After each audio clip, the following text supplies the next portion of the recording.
Do you know what our emotions are really meant for?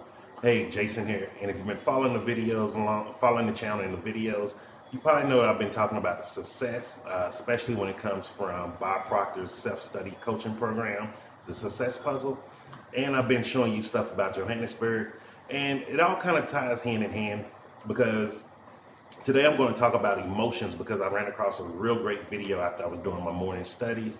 And it was Dr. Joe Vitale talking about the conscious and the subconscious mind and why most of us never attract what we say or we believe that we really want in life. And I was looking through a lot of the comments and I was just seeing a lot of people, they were really confused because it was like, well, how do I attract it? What do I need to do? And it's not something as simple as, you see from most law of attraction people out here. And I'm gonna be honest with you, most people who are teaching law of attraction really don't know what they're talking about. They have a limited viewpoint or a limited understanding of what they're talking about. And law of attraction is a secondary law. The law of vibration is the primary universal law. And so this is why I want to break this down today, because it goes hand in hand. And if you really want to start getting what you want, you have to start recognizing, because of our paradigm, because of our habits, because of the programming that was put in us, we are naturally ambivalent, meaning we say we want one thing, but we have a conflicting emotion on the inside. And one of the prime examples of this is dealing with money. Most people will say, oh, money doesn't grow on trees. Money's hard to get. You have to work hard for money. And all of that is not true. Money may not grow on trees figuratively, however, money comes from paper. So money is printed on paper. It is growing on trees. Money, you do not have to work hard for money. No matter how many hours you work, how many jobs you work, it's not going to get a person to their financial goal, especially if they want to make millions or billions of dollars. You have to actually learn how to get money working for you. And another area where you see us where we're programmed with ambivalence is dealing with our health. How many of us say, oh, I want to be healthier. Oh, I want to be able to go do this. However, we're not willing to change any of our habits. And this is one of the biggest problems when it comes to people when they're trying to lose weight. Because most people, and I was one of those included, I wanted to lose weight. I wanted to get healthier in mind. That's what I thought I wanted. However, at the time when all those times I was trying to do it, I kept telling myself, well, I don't want to eat vegetables. I don't want to eat salads. I don't want to eat healthy. I don't want to go walk and exercise. I remember clear as day when I first bought a Fitbit back in, I believe it was 2011 when I had my first Fitbit. And it was a struggle to get 10,000 steps. It took me most of the time about a week to get 10,000 steps altogether if I wasn't doing anything cheating. And like now today it's November 9th and it's 12:12 right now. And I have 11,809 steps, which is a total of 5.49 miles. Haven't left my apartment all morning yet because I've just been working and studying, but I've still walked almost 5.5 miles because while I was doing my studying, I'm walking in place. I'm walking around just doing laps, pacing. I'm not staying still. And it's because I'm no longer ambivalent about being healthy. And so what I mean by that is my conscious mind, how I feel about myself, and my subconscious mind, what I believe, they're matched up. They're in harmony. They're in a vibrational harmony. So this is why I'm able to do this. And how they're in harmony is because of my emotions. And so this is why this is very important. And it's funny because if you've been watching, I've been studying this program for about 2 months now. And this was the first time I heard Bob say this. He was like, our emotions is one of the problems why most of us are not getting the things that we want. And he said our emotions are vibrational indicators of how we're feeling or where we're standing on the law of attraction. It's either good, it's either positive or negative. There's no in between. There's no gray area. There's no, I was 54% positive and just 40% negative, so that 54% should override the 46%. It doesn't work that way. Because most of us are not in tune with our emotions, we don't realize 99% of the time we're really negative. And I didn't know this until I did a course. It was all about being positive. And it was a 7-day course, and you couldn't go longer than You couldn't go longer than 60 seconds without having a negative thought. If you went longer than 60 seconds, you were supposed to start back over for day one. The first time I did this, it took me I think it took me about 2 months to do it. And then I remember when I finally finished, I got upset. And I was like, shit, I got to start over again. And then I kept going and I kept going. And the beautiful thing about it was it started showing me areas where I was negative that I was never aware of it. You know, if you would have asked me back in those days, like, oh, am I positive, optimistic, am I optimistic or pessimistic? I would have told you, hey, I'm the most optimistic person in the world. And the truth was, I was the most pessimistic, hateful person walking around. And I wasn't aware of it because everybody around me acted the same way. We all talked about the same things. We gossiped about the same things. We even watched the same crap.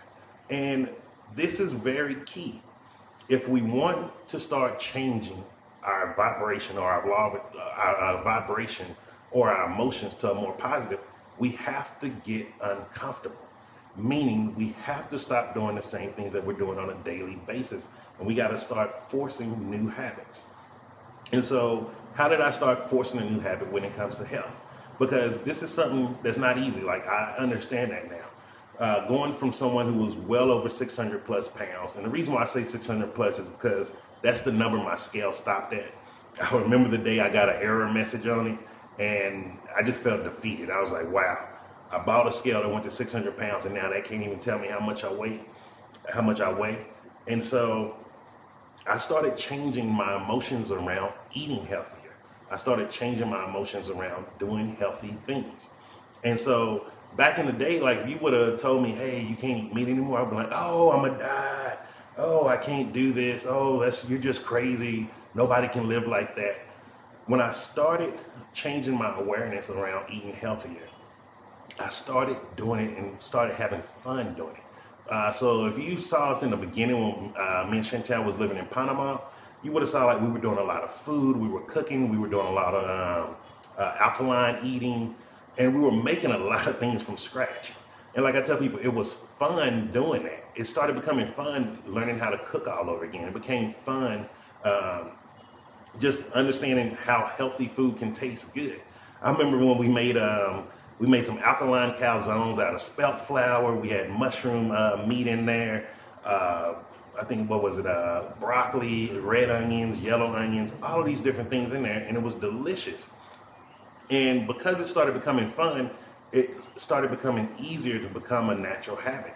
And now you see me today, and when people are like, oh, how do you eat like this? How's it so simple for you? And I tell them, like, hey, in the beginning, it was difficult.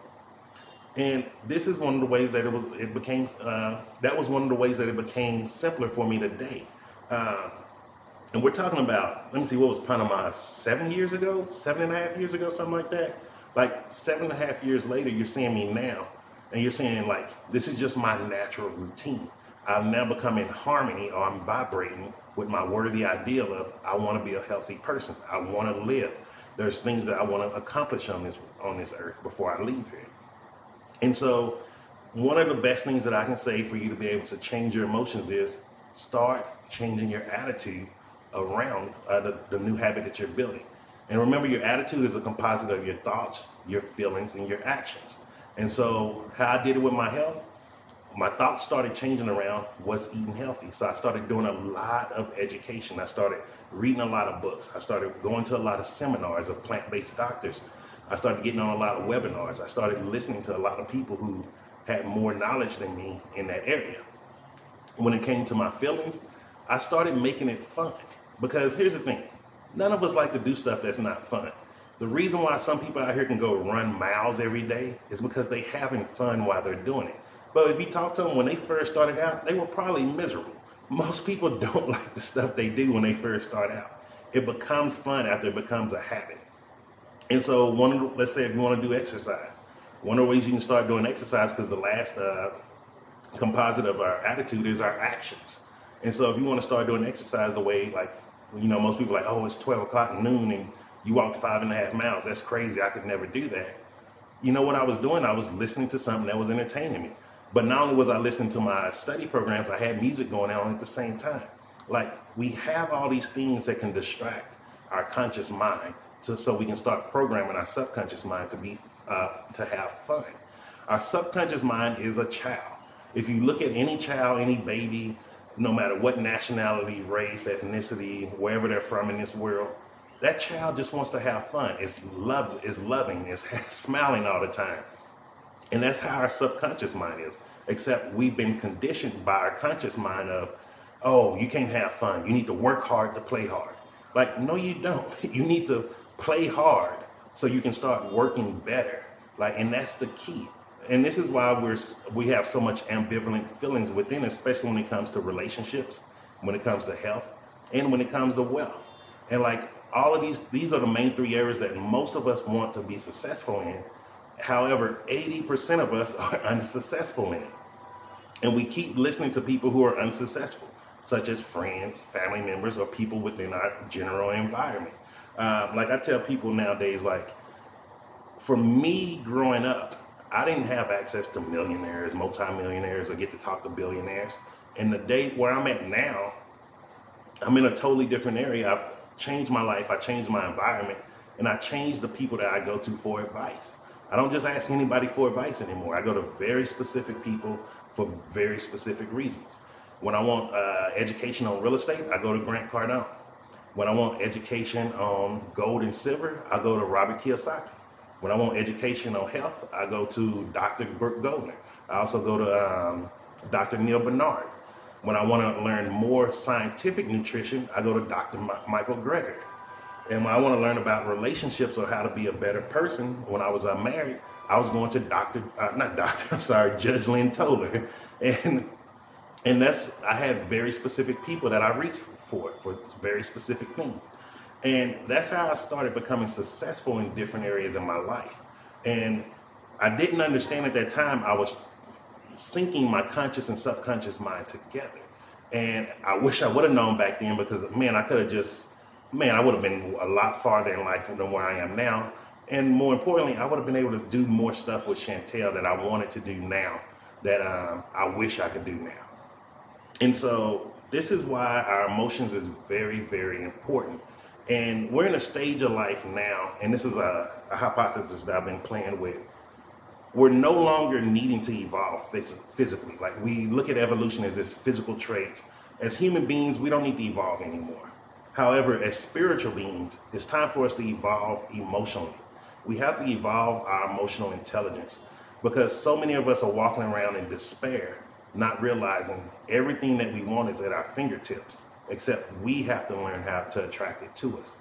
No government, no husband, no wife, no kids, nobody is going to make your life better except you.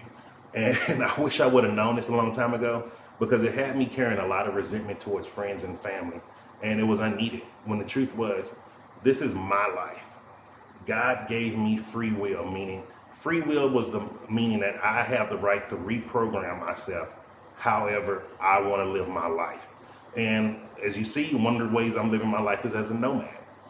Most people will say, oh, living across the world, changing countries every year or so, oh, that's horrible. Like, all the time people ask me, like, oh, when are you going to settle down and have a family? Never. I don't even care if I have kids somewhere with someone in the future. I'm never settling down anywhere. I'm not going to just live in one country. I don't like living in one country. Even here in South Africa, even though I think Johannesburg is a lovely city, and I really love South Africa, I'm not going to live here. I know I'm leaving within 4 months to go to another country. I don't like wintertime, so I'm not going to be here during the wintertime. Does that mean I will never come back here? No, I will be coming back here, because I have friends here, and there's still more stuff that I want to see here. But that's because I'm living my life for me through my free will. And when you start using your free will to actually make the decisions and do the things that you want in your life, you're going to start seeing your emotions are going to follow along with it. One of the reasons we have this ambivalence in us is because we're programmed by a generation that don't understand how we live. Meaning, my mom's generation, when I believe she was born in 1951, I was born in 1982. Those are two completely different worlds. Even with my nieces and nephews who were born in the 90s, they live in a different world. Even when I was in Washington, seeing with Duncan and his family, and I was watching his kids, I'm like, wow, it's amazing. They live in a completely different world than what I grew up in.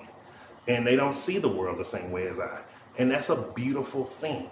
We have to stop trying to program and force people to live the world that we live. And then that's why we have this thing where we say history repeats itself.